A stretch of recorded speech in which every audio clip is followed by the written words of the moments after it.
Warning. This video is for educational and informational purposes only. I do not under any circumstances endorse or condone the breaking of any laws in my or any other jurisdiction. The contents of this video are in accordance with Governor Greg Abbott's Executive Order GA 56, along with guidance issued by the Texas Alcoholic Beverage Commission and the Texas Department of Human Services. Viewing beyond this point is a choice you have made, and you take responsibility for that choice. Thank you, and please have a great day.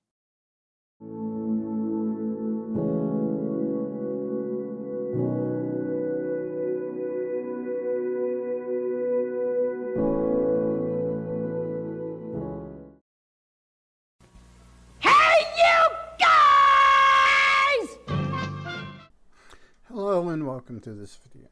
I hope everyone's doing alright. I hope everyone's having fun. And I hope the universe is treating you fairly. Today's video is going to be something kind of new, kind of out of the ordinary. As Texas has finally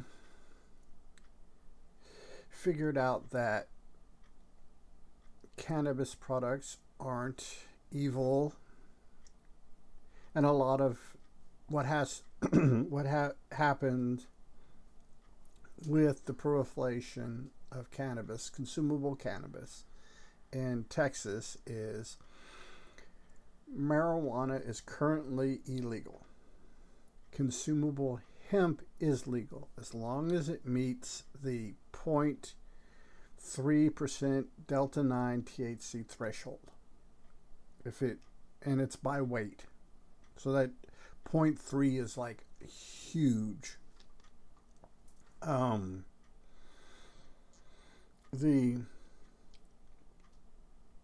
governor, this last Texas, the government of the state of Texas, the lower house, the upper house, and the gubernatorial people meet once every other year. They meet an odd number of years. It's a Texas thing. This being 2025 was a year.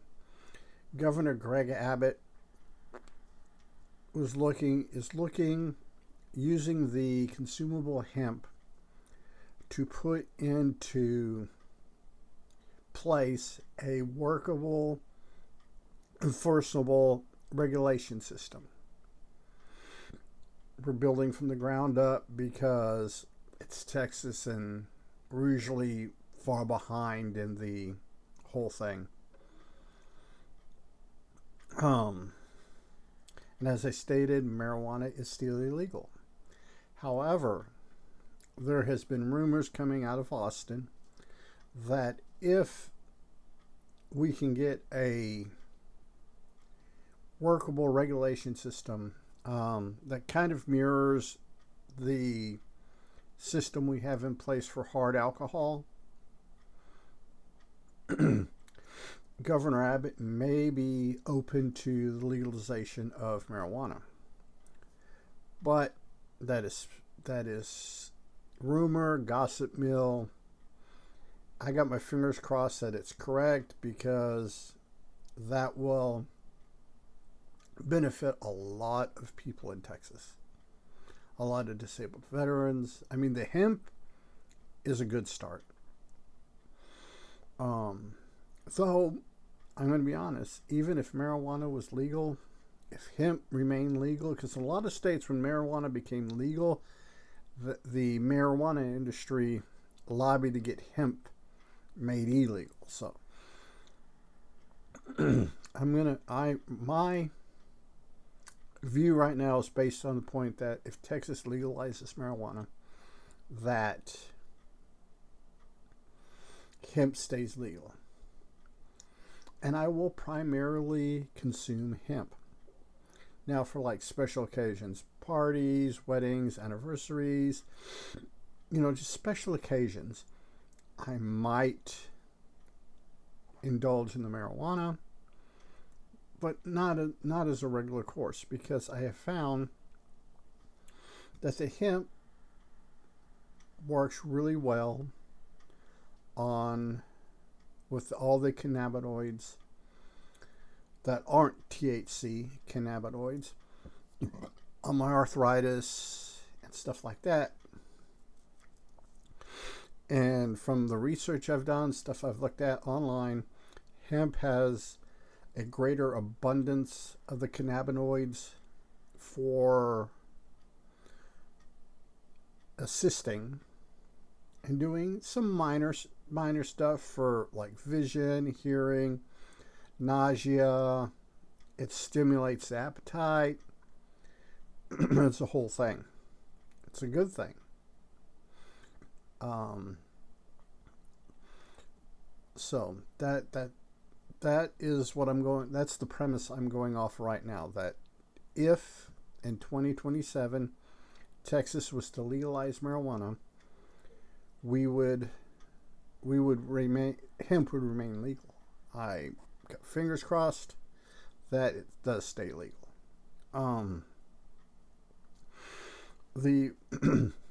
Because Texas doesn't have a dispensary system. We have what pretends to be legal marijuana for medical purposes, but you have you have to go to certain places. It's not, none of it is consumable through smoking or edibles, what have you. It's a pill. You get it, and there's almost no cannabinoids in it. So it's called the CUP program,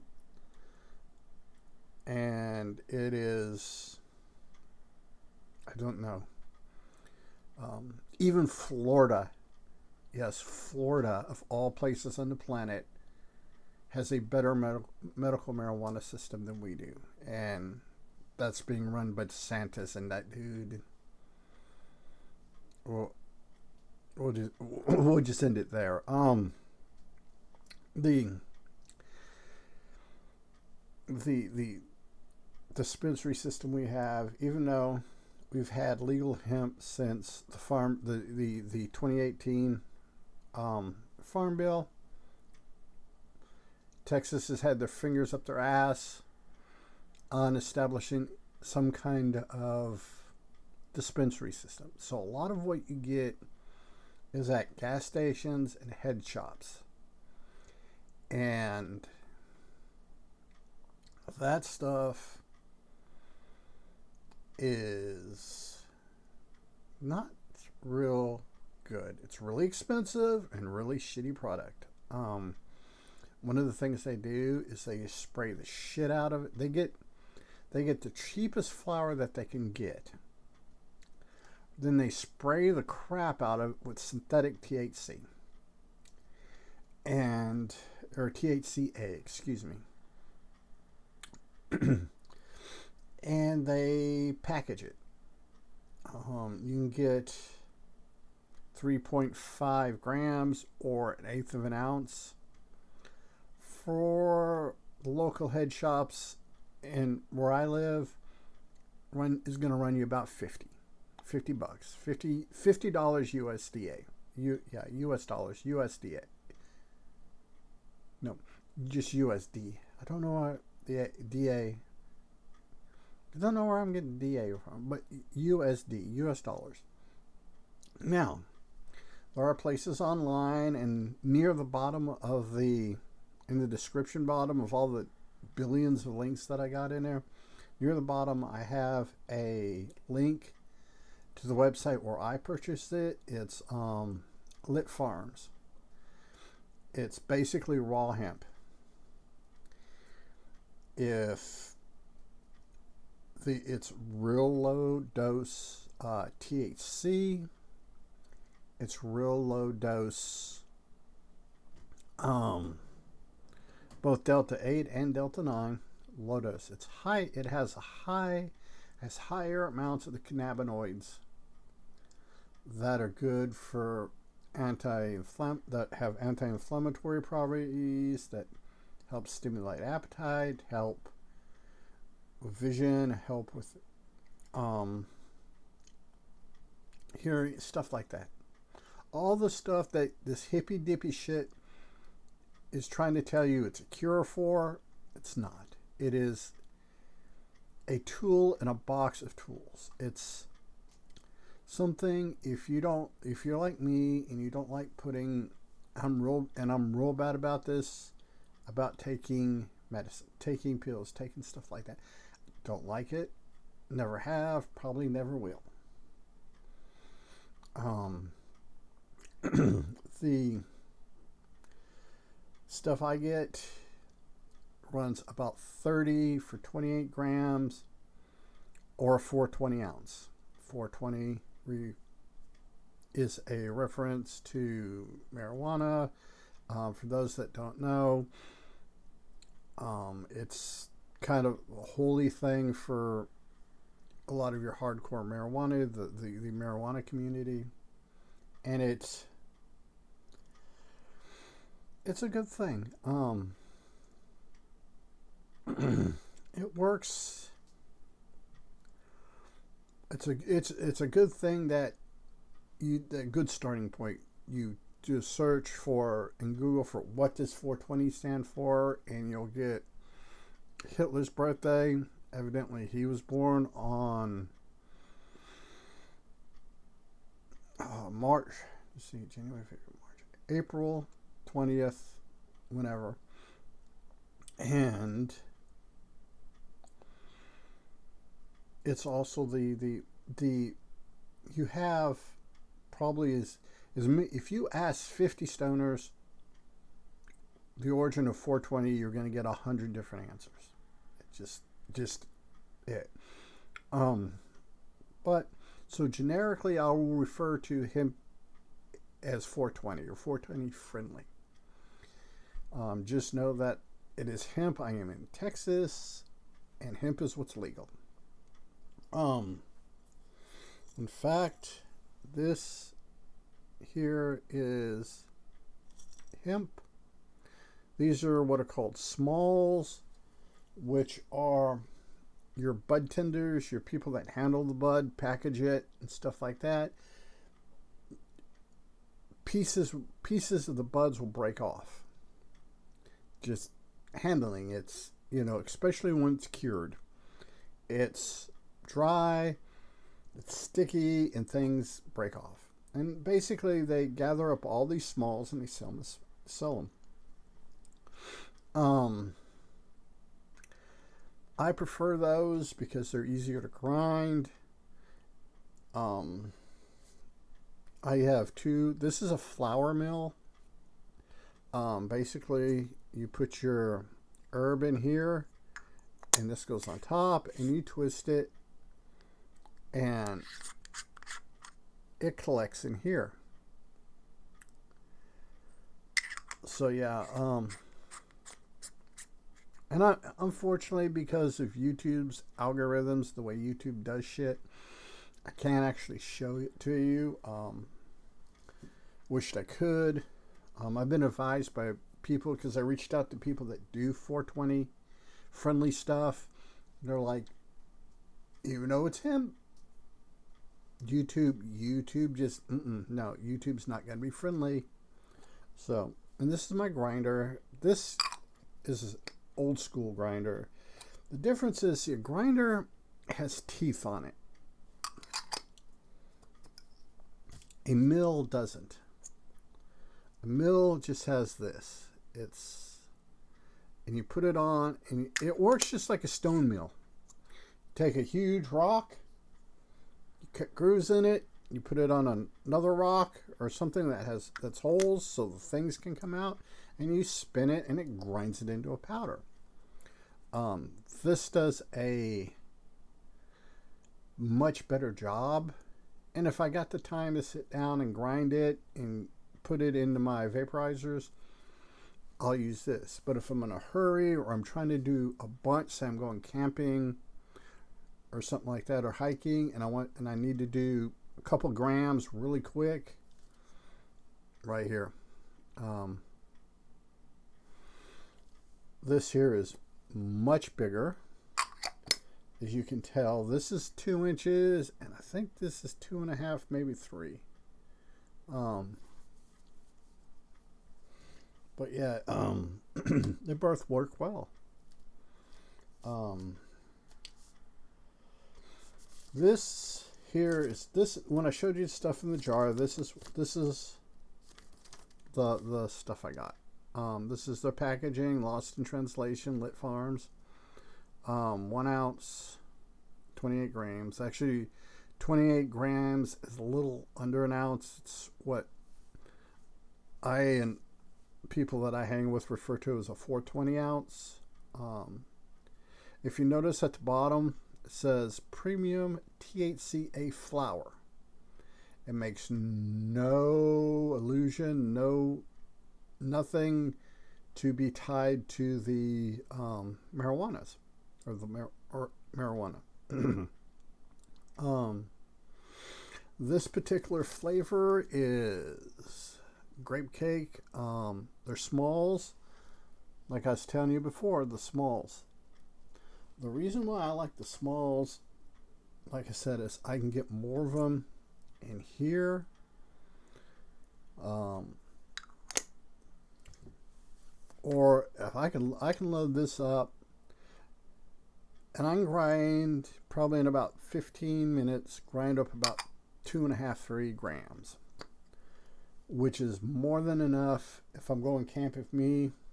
If I'm going camping, and I'm going to be away from the house for 2, 3, 4 days, that is 2.5 grams is more than enough. Because I'm only going to smoke because I'm going to be doing a lot of hiking and stuff. And when I hike, I tend to indulge. It's kind of a vice of mine. I kind of indulge a little bit. And it's about a gram, about half gram, 3/4 gram a day. Because I'm gonna do, before I go to bed, I'm gonna do probably about 1/10 of an ounce, or maybe even 1/5 of an, or not ounce, gram, 1/5 of gram, 1/10 or 1/5 of a gram, depending on how much trouble I am having to get into sleep. Because outside of my own bed, me sleeping is a pain in the, it's hard for me to get to sleep. Plus, if we go camping, we're going to be hiking. Me and the wife are going to be hiking 3, 4, 5 miles a day. And because you're moving, you're walking.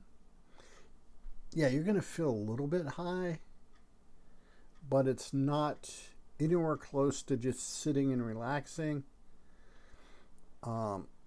But what it's going to do, being hemp and all the cannabinoids that are related to CBD, CBG, at some point I'm going to do a video where I'm going to list all the different cannabinoids that are good for your body, both the psychoactive ones and the non-psychoactive ones. And the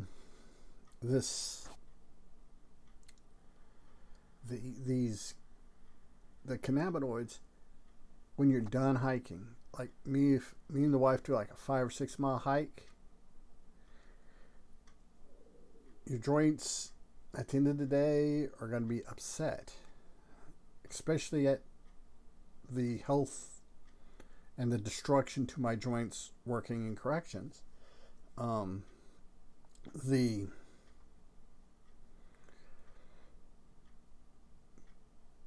joints, after, if you're indulging in small amounts, teeny tiny amounts while you're hiking, your joints, yeah, they're going to be a little bit sore because you use them. It happens. I don't care if you're 20 or 55. You use your joints. You use them like that, and use it for that extended period of time, you're going to feel it. And this is just going to make sure you don't feel it near as bad. It's really interesting, and something, a thing I need to say. I'm going to try to say it in a lot of my hemp-friendly videos is, if it is not your thing, don't let anyone pressure you into doing it. Don't let anyone pressure you into smoking or vaping or edibles or drinkables or whatever. If THC is not your thing, it's not your thing. Don't do it. Don't. And if anyone tries to pressure you into do it, tell them the fuck off.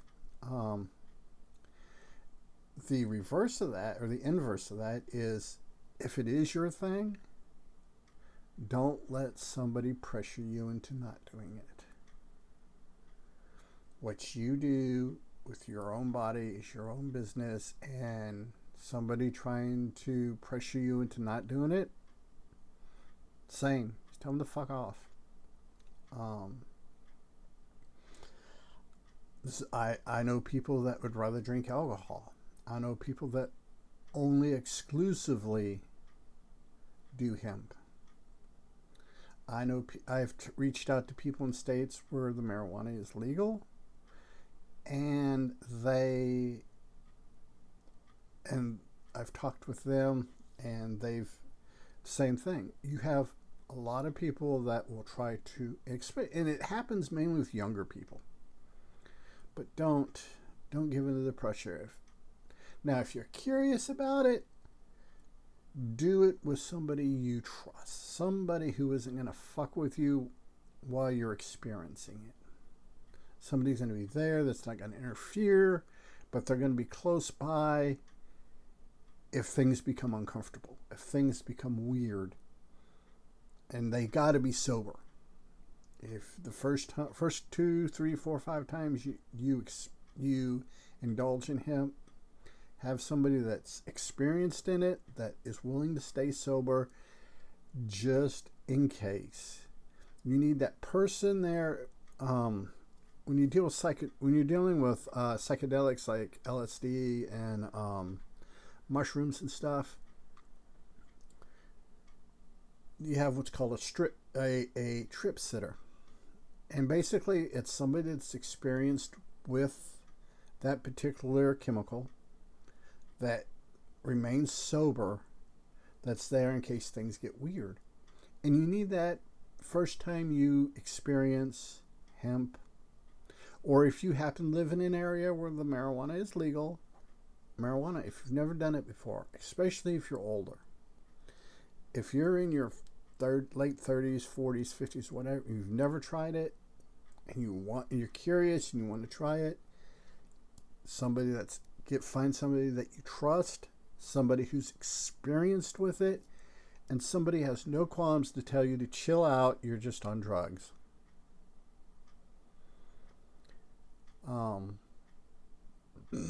Basically, then once you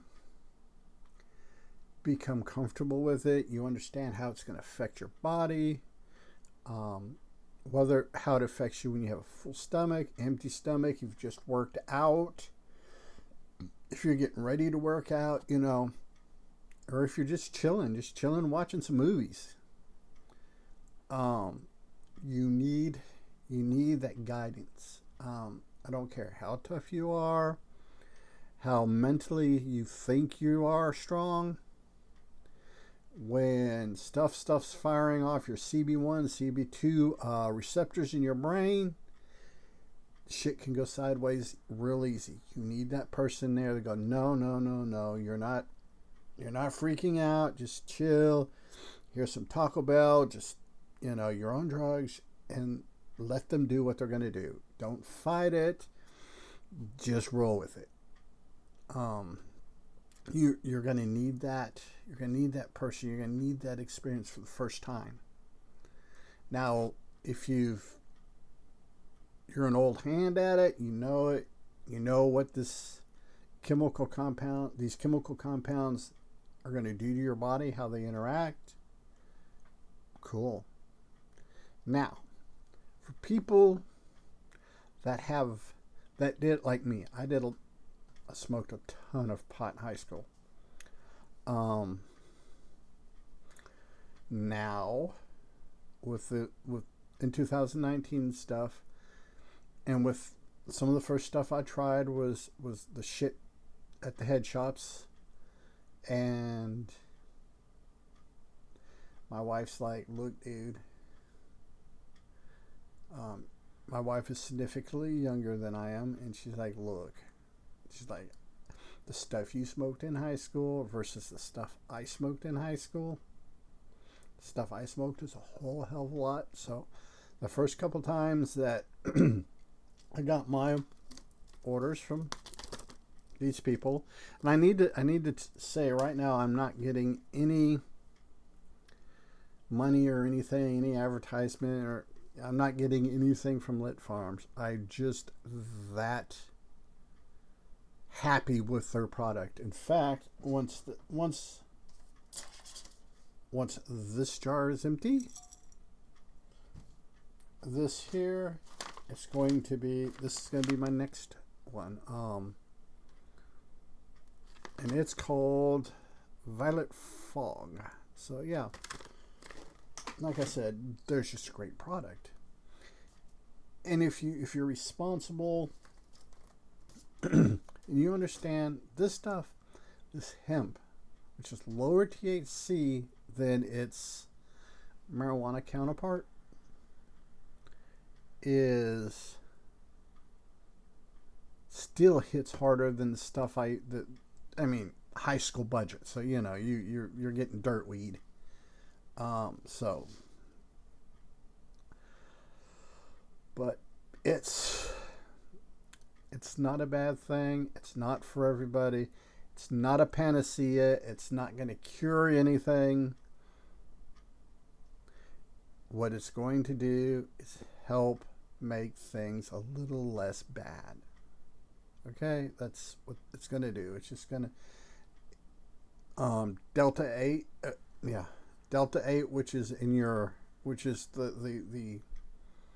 highest concentration THC in hemp, relaxes your bones, your cartilage. It's not a anti-inflammatory like the CBD compounds, the C compounds, I call them, the C family of cannabinoids. But what it's going to do is going to relax your muscles, especially if you've had like a workout, did a lot of work.